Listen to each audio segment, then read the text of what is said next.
Hi, this is Julieta Yang Orfiano. Welcome to my video. If this is your first time on my channel, please like, share, and subscribe so I can notify you if I have a new video. This is the continuation of part 1 about intangible assets. I discussed in part 1 about the nature of intangible asset. Just click above or the link below this video to watch part 1. In this video, I am going to tackle about the recognition and measurement. Recognition and measurement. Similar to items of property, plant, and equipment, an intangible asset shall be recognized if, first, it is probable that expected future economic benefits that are attributable to the asset will flow to the entity. And number 2, the cost of the asset can be measured reliably.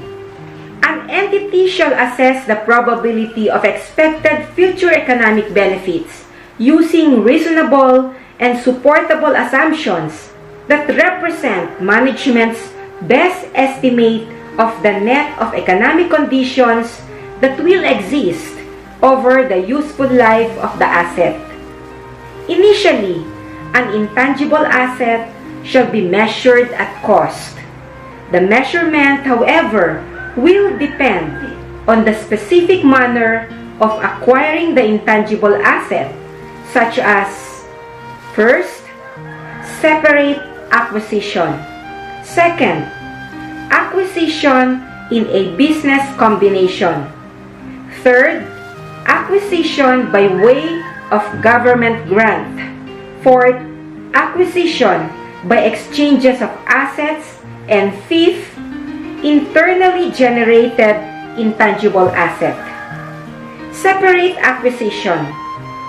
The cost of a separately acquired intangible asset can be measured reliably, particularly when the purchase consideration is in the form of cash or other monetary assets.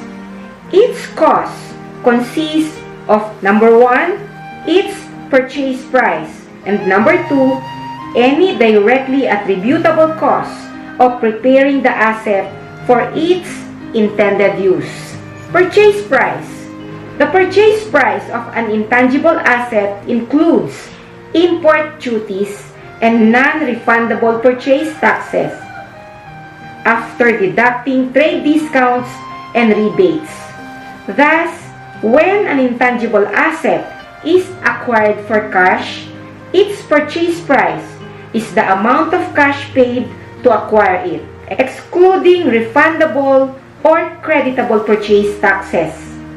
When an intangible asset is acquired beyond normal credit terms, its purchase price is the cash price equivalent.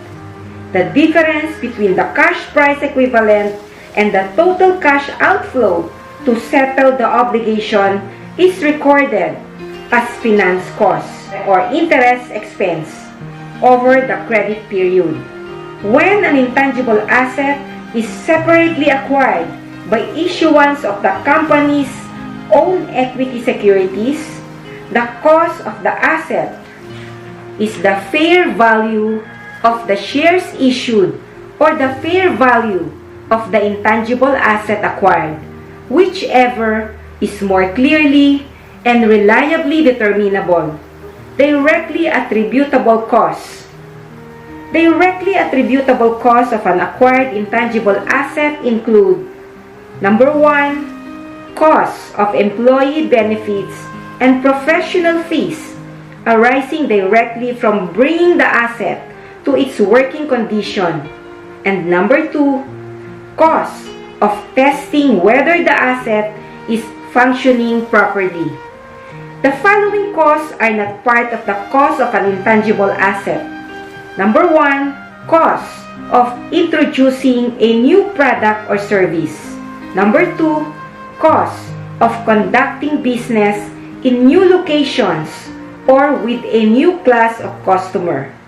Number 3, administration and other general overhead.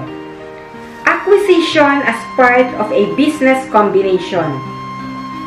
If an intangible asset is acquired in a business combination and is distinguishable from goodwill, then it is recognized separately by the acquirer at the asset's fair value, provided the fair value can be measured reliably. The fair value reflects market expectations about the probability that the future economic benefits embodied in the asset will flow to the entity. The acquirer also recognizes as an asset, separately from goodwill, an acquiree's in-process research and development project if such project meets the definition of an intangible asset and its fair value can be measured reliably. An acquiree's in-process research and development project meets the definition of an intangible asset when letter A meets the definition of an asset and letter B is identifiable or is separable or arises from contractual or other legal rights. Acquisition by way of a government grant. In some cases, an intangible assets may be acquired free of charge or for nominal consideration by way of a government grant.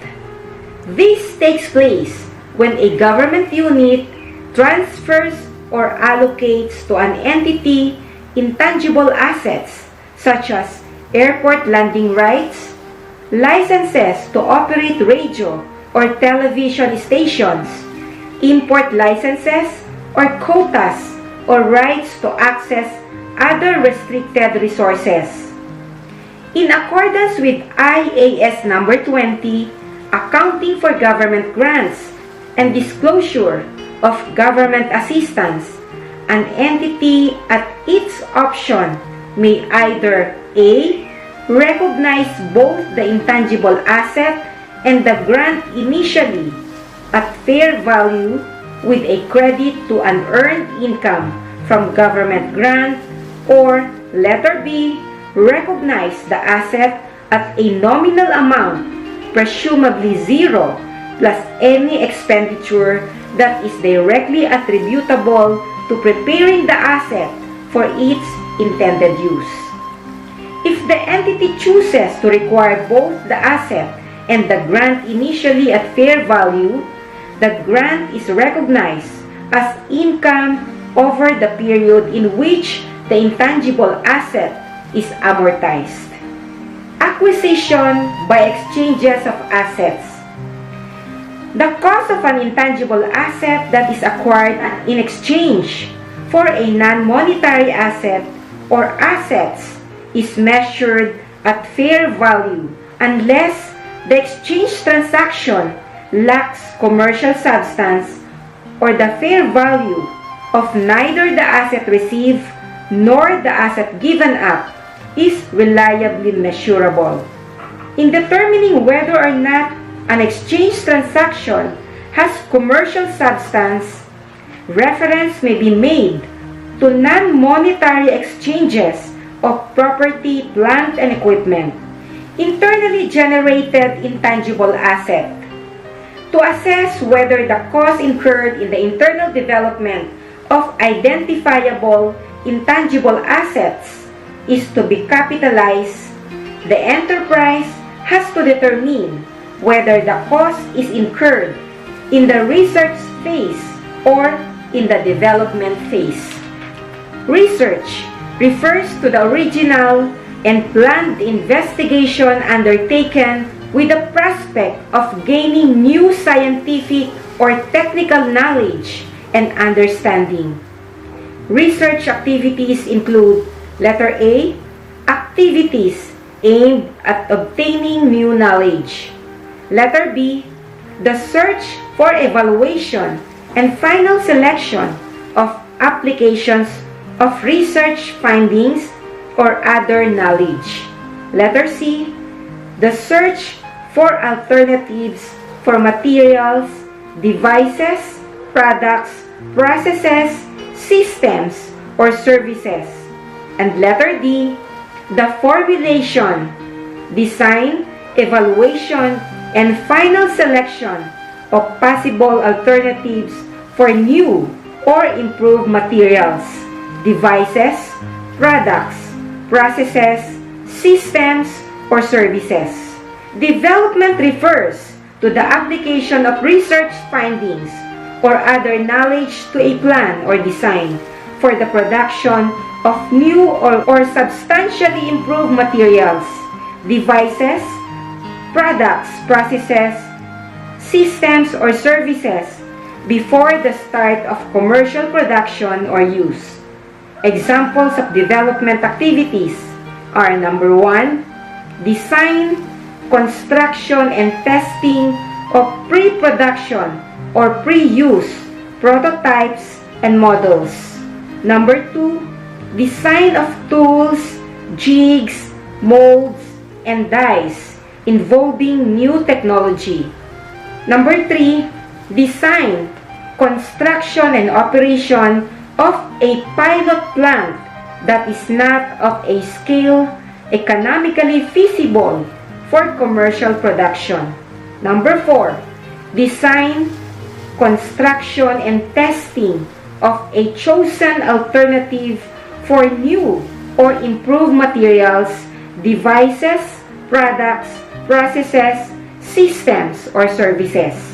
All expenditures incurred on research or in the research phase of an internal project shall be recognized as expense when incurred.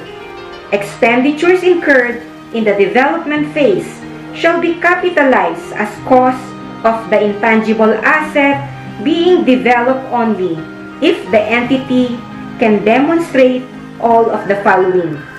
Number 1, the technical feasibility of completing the intangible asset so that it will be available for use or sale. Number 2, its intention to complete the intangible asset. Number 3, its ability to use or sell the intangible asset. Number 4, how the intangible asset will generate probable future economic benefits.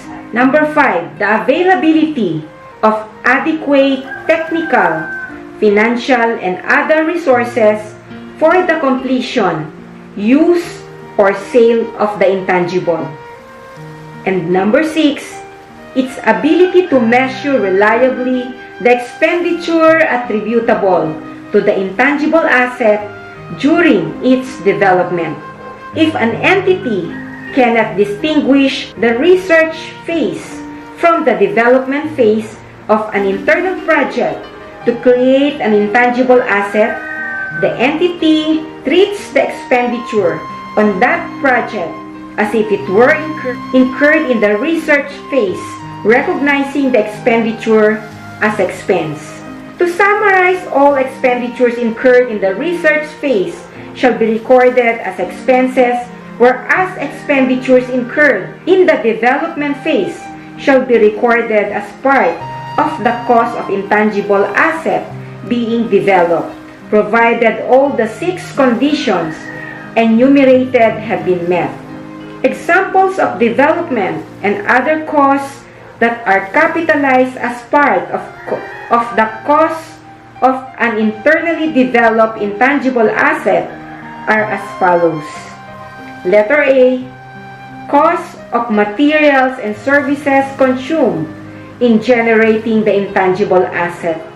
Letter B, cost of employee benefits arising from the generation of the intangible asset. Letter C, fees to register a legal right. And letter D, amortization of patents and licenses that are used to generate the intangible asset. The following are not components of the cost of an internally generated intangible assets. IAS or PAS number 38, paragraph number 67. Letter A, selling, administrative, and other general overhead expenditure unless this expenditure can be directly attributed to preparing the asset for use. Letter B. Identified inefficiencies and initial operating losses incurred before an asset achieves planned performance. And letter C. Expenditures on training staff to operate the asset. To illustrate accounting for the cost of an internally developed intangible, assume that ABC Corporation is developing a new production process for the formulation of a new product. Research costs incurred were 500,000 pesos. Total cost incurred in the development phase is 540,000 pesos, 260,000 pesos, of which is incurred before October 15, 2009. On October 15, 2009, technological and commercial feasibility has been established. The company is able to demonstrate how the new product will be manufactured and sold by the entity. The cost of registering the patent related to the product is 30,000 pesos. The total cost capitalized for the internally developed patent is 310,000 pesos, which is the total development cost incurred after establishing commercial feasibility, which is 280,000 pesos, plus 30,000 pesos cost of registration. The entry for the total cost incurred is as follows. Debit patents for 310,000 pesos, credit cash for 1,070,000 pesos. Cost incurred for the internal development and registration of patents. Thank you for watching my video. I hope you learned something from this video. I did part 3 and continuation of this video wherein I discuss in part 3 about expenditures that are recognized as expense. Just click above or the link below this video to watch part 3. Don't forget to like, share, and subscribe on my channel so I can notify you if I have a new video. Once again, this is Julieta Yang Orfiano. See you on my next video.